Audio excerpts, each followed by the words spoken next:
ప్రేమించాడు, పెళ్లి చేసుకుంటా అన్నాడు. యువతికి వచ్చిన సంబంధాలన్నిటినీ చెడగొట్టాడు. చివరికి చేసేది లేక అమ్మాయినే ఇచ్చి పెళ్లి చేయడానికి ఆమె తల్లిదండ్రులు ఒప్పుకుంటే చివరికి మొహాన్ని చాటేశాడు. ఈ ఘటన పశ్చిమ గోదావరి జిల్లా ఉండి మండలం పరిధిలో రామచంద్రపురంలో చోటు చేసుకుంది.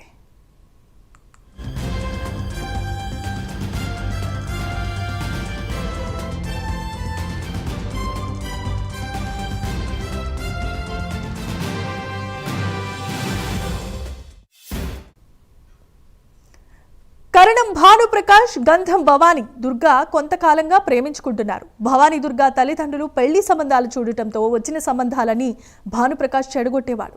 ఇది గమనించిన యువతి తండ్రి 7 నెలల క్రితం కరణం భానుప్రకాష్ తల్లిదండ్రులతో గ్రామ పెద్దల సమక్షంలో పెళ్లి సంబంధం మాట్లాడాడు. అమ్మాయి అబ్బాయి తండ్రులు కూడా మార్చుకున్నారు.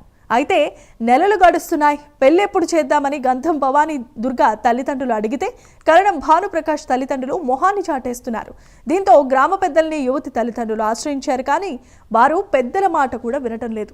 భానుప్రకాష్ ఇంటికి వెళితే అతను అతని తండ్రి నానాజీ ఇంటి నుంచి పరారైపోయారు.